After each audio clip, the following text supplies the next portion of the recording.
Our next group is the Junior Orchestra, and they're led by Mr. Gene Harris, who he was a student at HSMA, and then he was a conductor, and now he's also a parent at HSMA. He has 2 kids in the program, so we appreciate him coming along to lead a group. And you may have noticed, those of you who have been coming for a while to our programs, to our concerts, you noticed that our programs are a little thicker this year. We had some people who decided that we could probably do a little bit of the things that HBA does and whether it's the sponsorships. So I encourage you to look in the back of your program at some of the people who decided to donate some money to HSMA and see if they have services that you can use. I also want to mention Potter Villa. They've been hosting our website for free for the last several years, so I want to give them some recognition for that. At the end of the program, something that's not on the program, we're going to have a sing-along. So when we get done with the last piece on the program, don't leave, because there's a little more, right? Mr. Butler will give you instructions then. So as they're getting set up, I just want to tell you a little bit about our other groups. We did have a concert last Tuesday at Penway Church, where we had our beginning strings, our beginning band, our intermediate strings, our cadet band, as well as our entire elementary music program of 3 groups. And then we also had our first choir. So at this concert, you're seeing our 2nd level choir and our 3rd level band and our 3rd level string group. So the band that you just heard, the students were all playing for between 2 to 4 years. And this group you're about to hear, the kids have been playing their instruments for about 3 to 5 years or so. And then, of course, our last group tonight is going to be the Symphony Orchestra, which is people who have been playing for quite a while, and led by Mr. Jim Butler.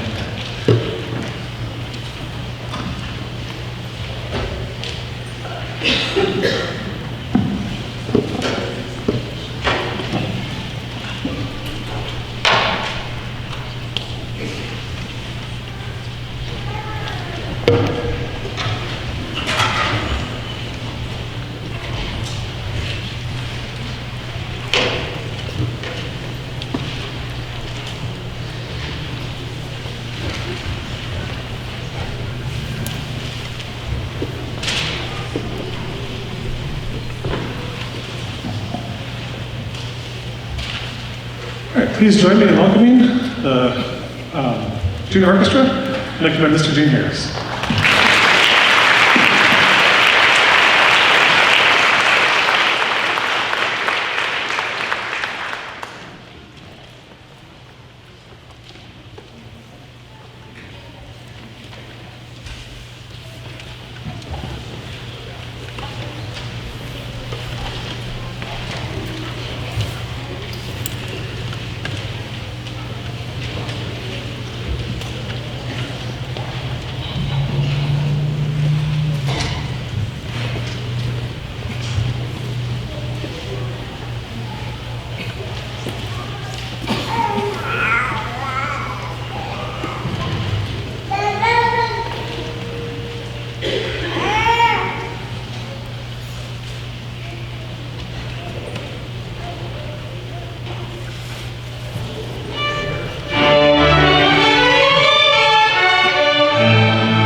Our final selection for you guys tonight is called A River Rhapsody, and the composer does two things I think that are really ingenious. He gives us, through just sound, an opportunity to picture something visual.